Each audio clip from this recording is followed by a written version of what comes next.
Mesdames et messieurs, bonsoir. Bienvenue à cette édition d'information sur les antennes de Numérica Télévision. Bruno Tshibala Nzenze, élu président de l'aile UDPS qu'il dirige.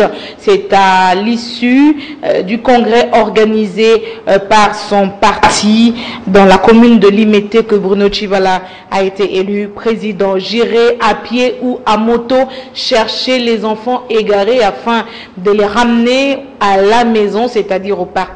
Petite phrase du nouveau président élu de l'UDPS dans son discours d'investiture. En sport, Renaissance du Congo a été tenu en échec cet après-midi au stade des Martyrs.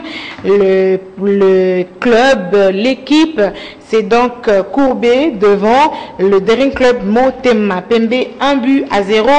C'est donc le score final à l'issue du match. Bienvenue à cette édition. La deuxième partie, édition de dimanche, sera consacrée à la page rétrospective de l'actualité de la semaine. Mesdames et messieurs, je le disais tout à l'heure, Bruno Tshibala a été élu à l'issue du congrès président de l'Union pour la démocratie et le progrès social, l'aile qu'il dirige. Il remplace selon lui-même une immense personnalité, Etienne Tshisekedi Ouamou Lumba. Le nouveau président élu promet de se battre bec et ongle pour aller rencontrer à pied ou à vélo tous les enfants égarés de l'UDPS afin de le ramener à la maison. Il s'engage, selon dans son discours, il s'engage à ne pas décevoir les espoirs légitimes que les combattants, les militants, les congressistes ont portés sur lui. Il va œuvrer, dit-il, pour que les élections soient organisées dans le meilleur délai. Lui, en tant que Premier ministre issu de l'UDPS, et invite donc l'UDPS à se mettre dans le rang pour faire le meilleur résultat. Bruno Tshibala poursuit en disant que l'UDPS n'est pas à vendre contre des dollars et le parti ne signera aucune alliance contre nature. Et il appelle évidemment le parti à rester vigilant. Nous y reviendrons avec beaucoup plus de précision dans notre édition de demain. Bruno Tshibala, donc je disais, qui vient d'être élu président de l'Union pour la démocratie et le progrès social, l'aile qu'il dirige. En sport, je le disais aussi, le Renaissance du Congo, battu par Daring Club Motema Pembe, c'était ce dimanche au stade des Martyrs par 1-0, match joué pour le compte de la Linafoot. À présent, la seconde partie du journal, notre revue des événements marquants de la semaine finissante, la rétrospective dans une sélection de Félix Ilunga et un montage assuré par Carlos Pakassa. Lundi, l'Assemblée nationale a adopté le projet de loi électorale à réviser en l'absence des députés de l'opposition, faute de consensus autour de quelques éléments dont le seuil de représentativité fixé à 1%. Dans une déclaration faite juste après leur sortie de l'hémicycle, les élus de l'opposition criaient à la violation de la loi fondamentale. Reportage. L'absence des députés de l'opposition n'a pas été un obstacle pour l'adoption de la loi électorale à la Chambre basse du Parlement tard la nuit, étant donné que le quorum était atteint. Sur 287 députés présents, 284 ont voté en faveur de la loi modifiée. Un motif de satisfaction pour les élus de la majorité présidentielle, bien que l'opposition parlementaire dénoncer un passage en force, argument vite balayé d'un revers de main par les camps au pouvoir. Lorsqu'on parle de l'opposition, il y a une bonne partie de collègues qui sont avec nous dans la salle. Mais aussi, même au cas où ils étaient tous sortis, vous ne devez pas ignorer que la loi électorale, c'est une loi comme une autre. Et donc, le vote, l'examen des lois obéit à ce qui est pris comme disposition dans notre règlement intérieur. Nous examinons la loi électorale conformément à ces dispositions. Et je pense donc qu'il n'y a pas de passage en force, parce que vous savez que nous avons des contraintes devant nous. Ayant claqué la porte de l'hémicycle, les députés de l'opposition crient une fois encore à la violation de la Constitution. Pour eux, par exemple, la machine à voter admise est anticonstitutionnelle. Nous ne voulons pas être complices de l'assassinat de la démocratie dans notre pays. Vous le savez tous, à l'approche de chaque échéance électorale, le pouvoir change des textes législatifs. Il s'agit d'une loi électorale. C'est une loi qui doit mettre tout le monde d'accord. Nous sommes allés avec la foi que nous sortirons avec des éléments de consensus. Malheureusement, pour eux, c'était une nasse dans laquelle nous devrions entrer tout simplement. Malheureusement, pour eux aussi, nous ne sommes pas aussi faciles que cela. Le problème de cautionnement, c'est devenu une démocratie des riches. Comme eux, ils ont géré le pays, ils ont mis de l'argent à côté, ils vont mettre la barre, situer la barre très haut, pour que eux seuls puissent payer les cautions et éliminer ainsi les autres. Après son adoption à la Chambre basse, la loi a été envoyée en seconde lecture au Sénat. Comptant sur la sagesse du président de la Chambre haute, l'opposition parlementaire souhaite que les dispositions querellées soient simplement supprimées ou trouvent un consensus. Les trois éléments controversés sont notamment le seuil de représentativité fixé à 1% et les cautionnements fixés à $1000 à la députation nationale, ainsi que la machine à voter. La balle s'y trouve à présent dans les camps du Sénat. Mardi, l'ONG Human Rights Watch rendait public son rapport dans lequel elle accusait le pouvoir d'avoir recruté les anciens éléments du M23 pour réprimer les manifestations en décembre 2016. Un rapport rejeté par le gouvernement dénonçant un acharnement contre la République démocratique du Congo, alors que le Bureau conjoint des Nations Unies aux droits de l'homme plaidait pour la mise en place d'une commission d'enquête sur cette affaire.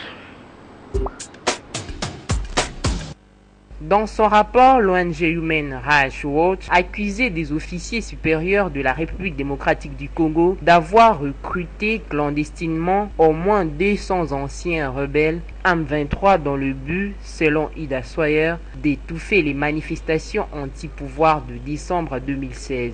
Mais Kinshasa s'est attaqué violemment à cette ONG internationale. Pour le porte-parole du gouvernement, c'est un rapport peu professionnel, alors que sa collègue des droits humains Marie-Ange Mouchobekwa dénonçait un acharnement contre la République démocratique du Congo. De son côté, en réaction sur les rapports Human Rights Watch, la MONUSCO rappelle et encourage la mise en œuvre de l'accord de Nairobi qui réglerait ces problèmes de l'utilisation ou non des rebelles.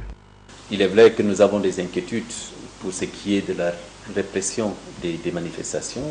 Je crois que les chiffres auxquels se réfèrent et les événements et les incidents auxquels se réfère Human Rights Watch concernent des éléments sur lesquels nous avons rapporté, au moins pour les chiffres liés au nombre de personnes blessées, personnes tuées au cours des répressions qui ont eu lieu, des manifestations de l'année dernière. Entre-temps, le Bureau conjoint des Nations Unies aux droits de l'homme souhaite l'ouverture d'une enquête sur ces allégations pour faire la lumière. 3 postes étaient à pourvoir à l'Assemblée provinciale de Kinshasa, notamment le rapporteur adjoint et le questeur. C'était mercredi que les députés provinciaux élisaient les nouveaux animateurs à ces postes afin de combler ce vide et le bureau affiche désormais complet.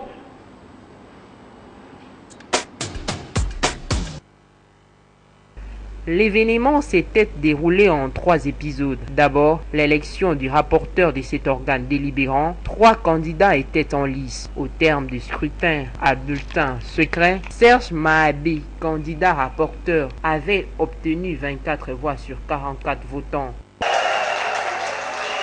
Nous avons porté notre candidature de manière transpartisane, ça veut dire au-delà des appareils politiques, au-delà des appareils partisans, pour en sorte que cette assemblée qui a une durée de plus de 10 ans puisse concilier ses vues malgré les divergences qui ont été à l'œuvre depuis quelque temps. Deuxième épisode, l'élection de son adjoint, Marie-Jacqueline Bouilly, s'est vue couronnée de succès, élue au 2e tour avec 24 voix contre 20 de son adversaire. Nous voudrions que l'image même de notre assemblée provinciale soit changée totalement avec la nouvelle équipe. Troisième épisode et enfin, la question, un autre poste à pourvoir. C'est le député provincial Prosper Kale Lobobi qui avait obtenu les clés. Le question, c'est un poste stratégique. C'est lui qui va gérer avec bien sûr la communication, avec les membres du bureau, les finesses de l'Assemblée. C'est lui qui va gérer l'administration bien sûr avec la supervision du président. Donc dans les heures qui suivent, bien dans les jours qui suivent, vous allez suivre les plans que nous allons détailler. Après l'élection de ces 3 membres, le bureau de l'Assemblée provinciale de Kinshasa affiche complet, mettant ainsi un terme à une période qui a secoué l'institution depuis l'éjection de Roger Singhi à sa tête le 5 octobre dernier par une motion de défiance. Jeudi, la faculté des sciences agronomiques de l'université de Kinshasa organisait un atelier sur l'entrepreneuriat pour le renforcement des capacités des étudiants, surtout des finalistes. Les échanges avaient tourné autour de l'agriculture comme moyen de réduction du taux de chômage. La suite en images.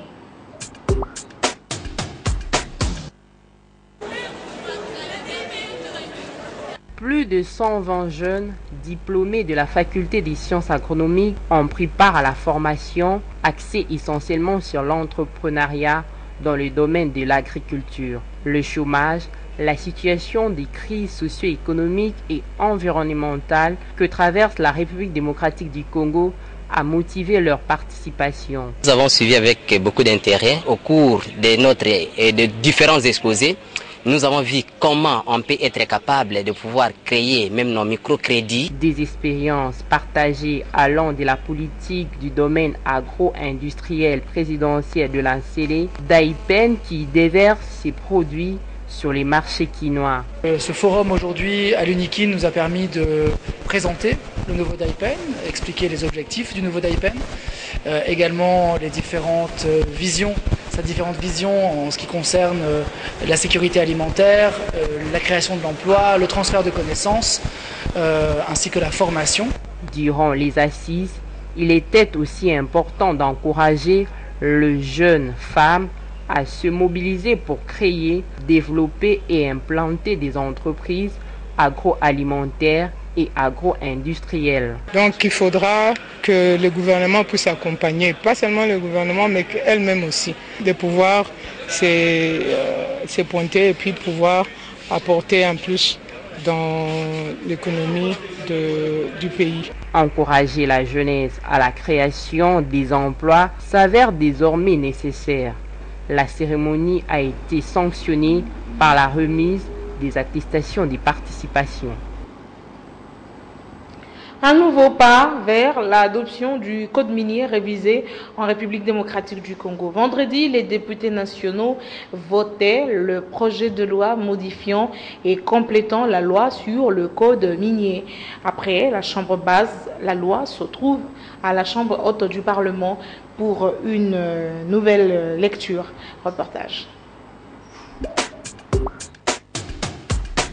Les innovations introduites dans ce projet de loi ont trait notamment à la gestion des titres et des domaines miniers, à la responsabilité sociale et environnementale des entreprises de droit minier, à la transparence et la bonne gouvernance, au régime fiscal, douanier et d'échange. Dans l'application de l'ancien code minier, la Commission avait relevé qu'il a permis le passage de 35 entreprises minières en 2002 à 482 sociétés détentrices de droits miniers et de carrières au 31 décembre 2016. Il a facilité également les passages des 679 droits miniers et des carrières validés et confirmés en 2002 à 2447 en 2016. Donc un bilan aussi positif, mais le gouvernement veut aller au-delà.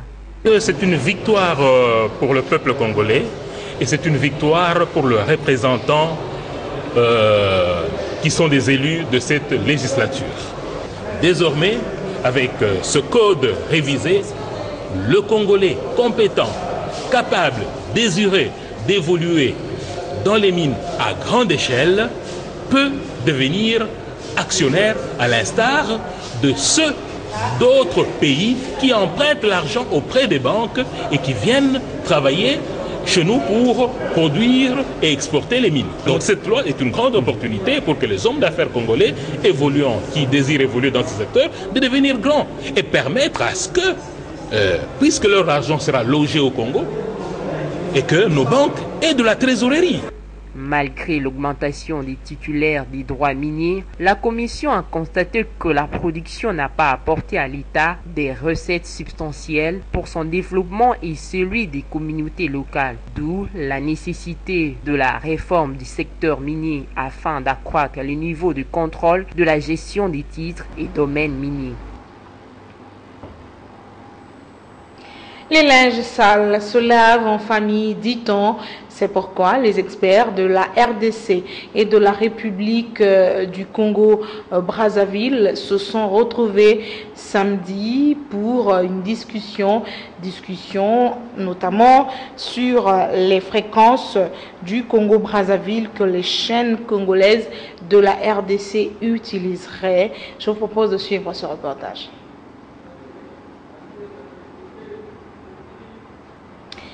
On me signale que l'élément n'est pas encore prêt et puisqu'il en est ainsi, voilà, qui vient clore donc cette édition. Merci beaucoup de l'avoir suivi. Vous pouvez nous suivre sur notre page Facebook Numérica TV officielle en majuscule. Très bonne suite de programme sur nos antennes. À demain.